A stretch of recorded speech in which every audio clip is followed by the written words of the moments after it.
He turned back to his campsite and looked at the wreckage. He had a lot to do. Rebuild his shelter, get a new fire going, find some wood, or get ready to find food, make weapons, and he had to work slowly because his ribs hurt.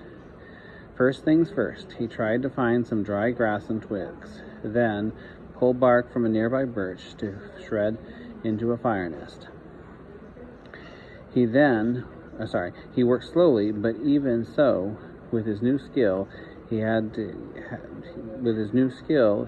a fire going in less than an hour. The flames cut the cool, damp morning, cracked, and did not much to bring the spirits up. Not to mention he was chasing away those incessant mosquitoes. With the fire going, he searched for dry wood. The rain had driven water into virtually all the wood he could find. At last he located some in a thick evergreen, where the top of the branches had covered the lower dead ones, keeping them dry. He had great difficulty breaking them, not being able to pull much with his arms or chest muscles, but finally got enough to keep the fire going all day and into the night. With that, he rested a bit, eased his chest, and then sat about getting a shelter squared away. Much of the wood from his original wall was still nearby, and up in the back of the ridge he actually found a major section of weave still intact. The wind had torn it out, lifted it, and thrown it on top of the ridge, and Brian felt lucky that once more that he had not been killed or more seriously injured, which would have been the same, he thought. If he couldn't hunt, he would die, and if he were injured badly, he wouldn't be able to hunt. He jerked and dragged wood around until the wall was once more in place, crudely, but could improve it later. He had no trouble finding enough pine boughs to make a new bed. The storm had torn the forest to pieces. Up in the back ridge, it looked like a giant had been angry and used some kind of massive meat grinder on the trees. Huge pines were twisted and snapped off, blown sideways. The ground was so littered with limbs and treetops sticking out every which way that it was hard to get through. He pulled enough thick limbs in for a bed, green and spicy, with the new broken sap smell, and by evening he was exhausted, hungry, and hurting.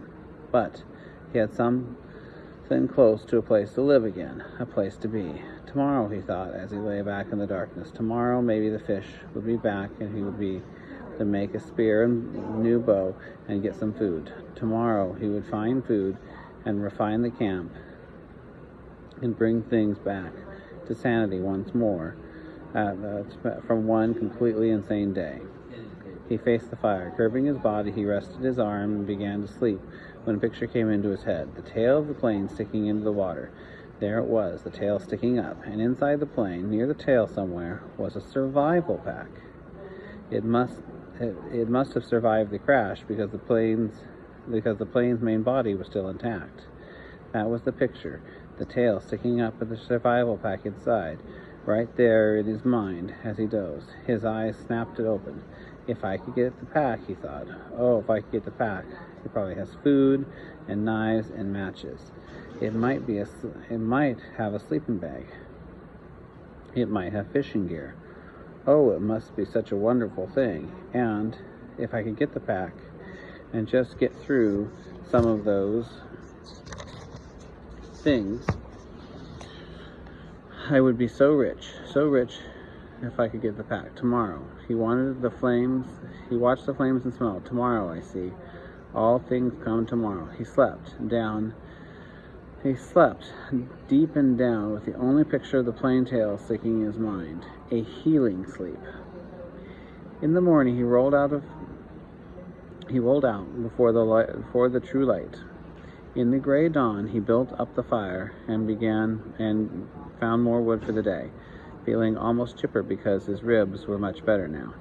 And with the camp ready for the day, he looked to the lake. Part of him half expected the plane to be gone, sunk back into the depths, but he saw it was still there. Didn't seem to have moved at all. He looked at his feet and saw there were some fish in his pen. Looking for the tiny bits of bait he left from there before the wind came. He fought impatience to get on the plane project, and remembered sense, remembering what he learned. First food, because food made strength. First food, then thought. Then action. There were fish at hand here, and he might not be able to get anything from the plane. That was all a dream. The fish were real, and his stomach, even his new shrunken stomach, was sending signals that it was savagely empty. He made a fish spear with 2 points, not peeling the bark all the way back, but just as working on the pointing end. It took him an hour or so, and all the time he worked, he sat looking at the tail of the plane sticking up in the air, his hands working on the spear, his mind working on the problem of the plane.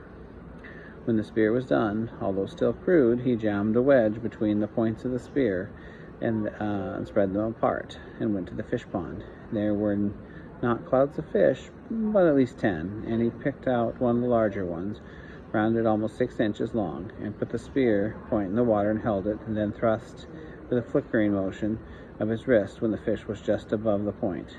The fish pinned neatly, and took 2 more with the same ease. He carried all 3 back up to the fire. He had a fishboard now, a piece of wood he flattened with his hatchet, that leaned up by the fire for cooking fish, so that he didn't have to hold the stick all the time. He put the 3 fish on the board and pushed the sharpened pegs through their tails and cracks on the cooking board. He propped it up next to the reddest part of the coals. In moments, the fish were hissing and cooking with the heat. And as soon as they were done, or as soon as he could stand smell no longer, he picked the steaming meat up from under the loosened skin and ate it. The fish did not fill him, did not even come close. The fish meat was too light for that, but they gave him strength. He could feel it moving through his arms and legs, and he began to work on the plane project. While making the spear, he decided that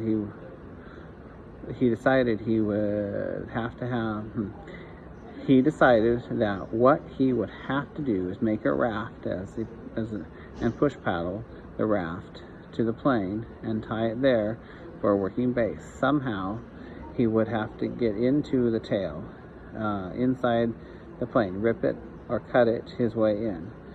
And however he did it, he would need an operating base, some kind of a raft, which he found ruefully, and was much easier said than done. There were plenty of logs around. The shore was littered with driftwood, old and new, tossed and scattered by the tornado, and it was a simple matter to find 4 of them, about the same length, and put them together. Keeping them together was a problem. Without a rope or crosspiece to nail the logs just rolled and separated. He tried wedging them together, crossing them over each other. Nothing seemed to work. He needed a stable platform to get the job done. It was becoming frustrated, and in a momentary loss of temper, as he would have done in the past when he was the other person. At the last point he stuck. At the point he sat back on the beach and studied the problem again. Sense. He had to use his sense. This was all it took to solve problems, just sense.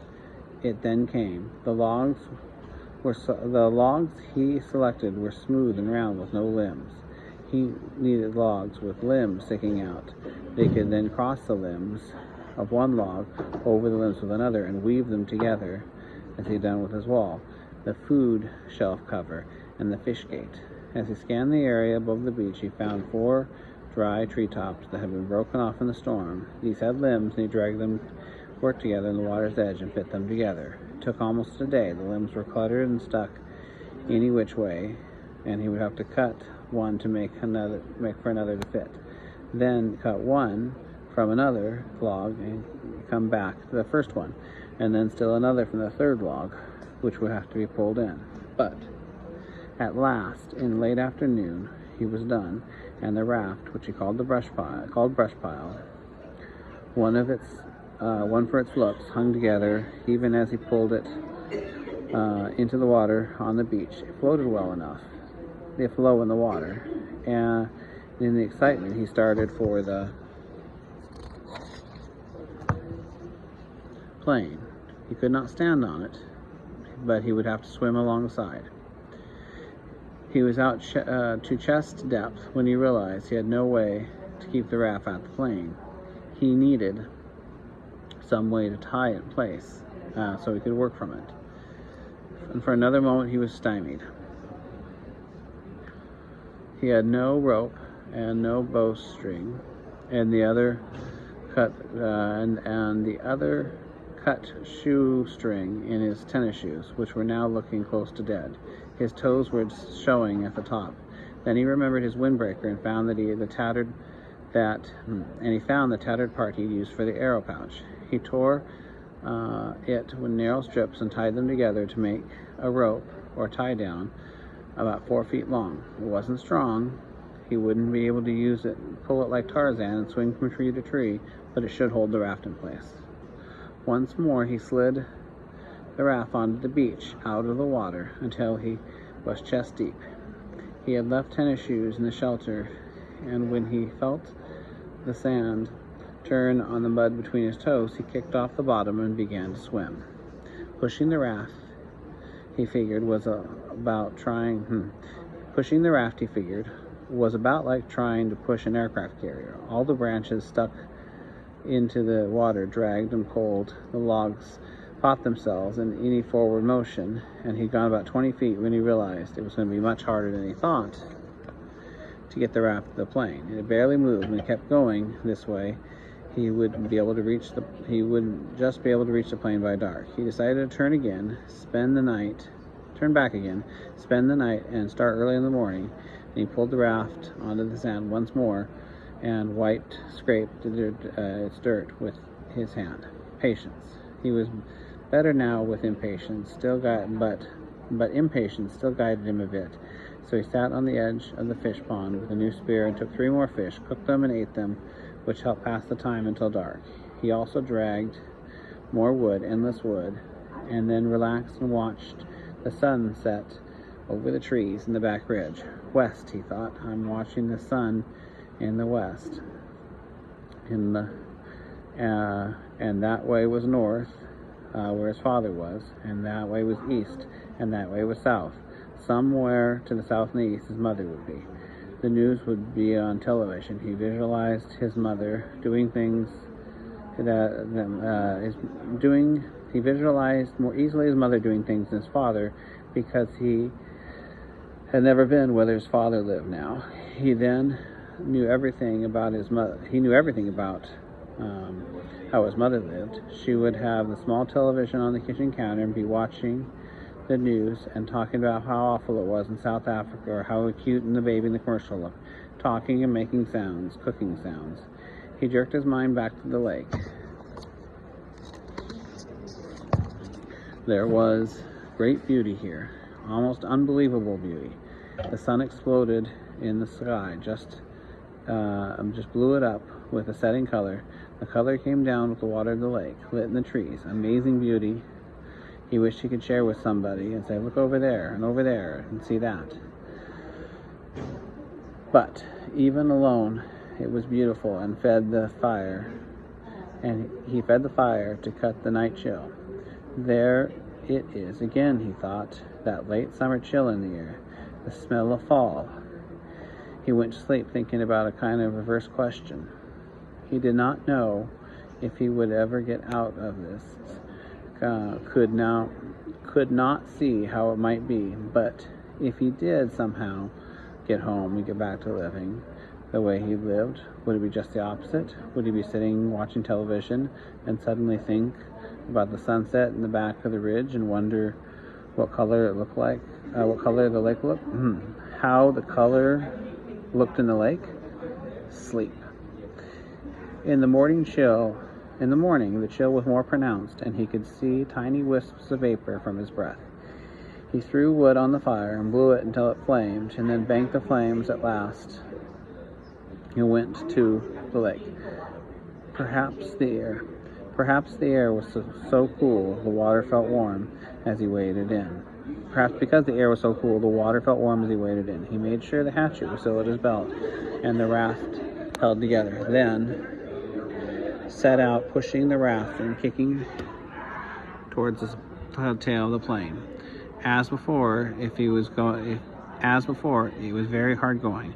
Once an eddy of breeze came against him, and he seemed to be sitting still.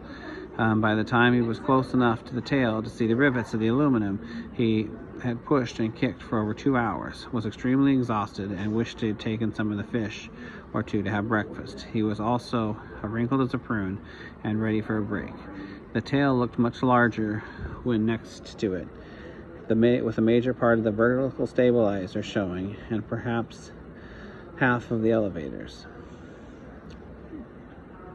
Once only a short piece of the top of the fuselage, the plane's body towards the tail, was out of the water, just a curve of aluminum, and at first he could see no place to tie the raft. But he pulled himself along the elevators, and at the end they found a small gap and went up by the hinges where he could feed the rope through. With the rope secure, he climbed on the top of it and lay on his back for 15 minutes, resting and letting the sun warm him. The job, he thought, looked impossible. He had to have any chance of success. He would have to be strong when he started. Somehow, he had to get inside the plane. All openings, even the rear cargo hatch, were under water, so he couldn't get at them without diving and coming up inside the plane, where he would be trapped. He shuddered at the thought, and then remembered what was in front of the plane. Down at the bottom of the lake, still strapped in the seat, the body of the pilot, sitting there in the water. Brian could see him, the big man with his hair waving in the current, his eyes open. Stop, he thought. Stop now. Stop thinking. He was nearly at the point of swimming back to shore and forgetting the whole thing, but the image of the survival pack kept him. If he could get it out of the plane, or if he could just get it into and pull something out. A candy bar. Even that, a candy bar, would be worth it. But how would he get inside the plane? He rolled the raft and pushed himself around the plane. No openings. 3 times he put his face down in the water and opened his eyes and looked down. The water was murky, but he could still see perhaps 6 feet, and there was no obvious way to get in the plane. He was blocked.